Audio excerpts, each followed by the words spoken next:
It's the fall of 1978, and students are concerned with getting just the right back-to-school clothes for the start of their secondary education at N.D.S.S. Some will succeed in this task. Others will fail miserably. 1978 also hails the release of the hit movie musical Grease, in which good girl Sandy falls in love with greaser Danny during the summer, only to unexpectedly discover they're in the same high school in the fall. In 1979, minor niners finally start to realize there is no elevator pass.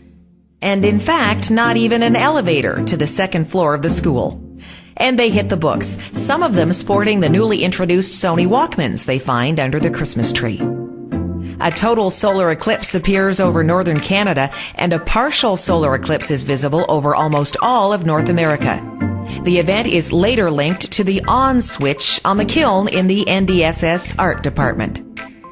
The Sahara Desert experiences snow for 30 minutes, and one N.D.S.S. student is there.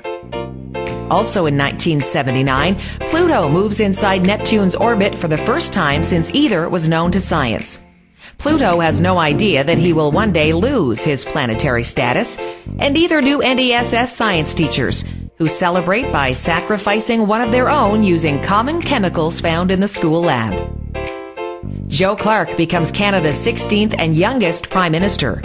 N.D.S.S. teacher Tim Nimigan is also a frontrunner early in the campaign, but is quickly discounted after making Mr. Blackwell's worst-dressed art teachers campaigning to be Prime Minister's list.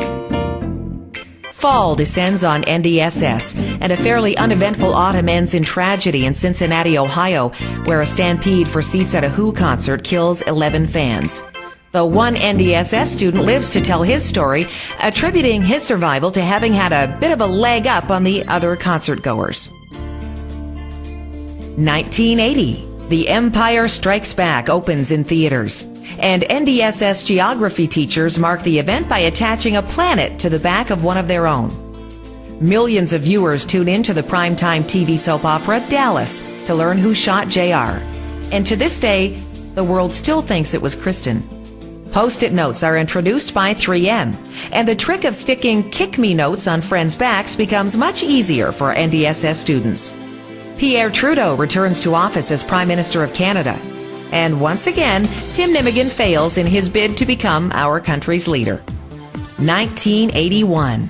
A schoolgirl in the UK begins an uncontrollable series of sneezes that won't end for 978 days. And two N.D.S.S. teachers set the world record for being stuck to a ball of crazy glue for an entire semester. Over the summer, students probably aren't putting much thought into their upcoming final year of high school. Many tune in July 29th to watch Prince Charles marry Diana Spencer, the same year that N.D.S.S. student Wendy Maygold becomes Napanee's Snow Queen.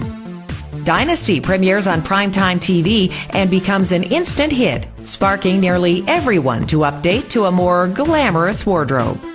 Pac-Man becomes a national craze, but leaves some overly passionate gamers with serious side effects. 1982.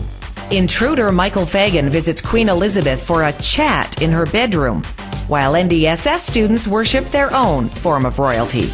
While Larry Walters, a.k.a. Lawn Chair Larry, flies 16,000 feet above California in a lawn chair attached to weather balloons, one N.D.S.S. student finds a more grounded use for large inflatables.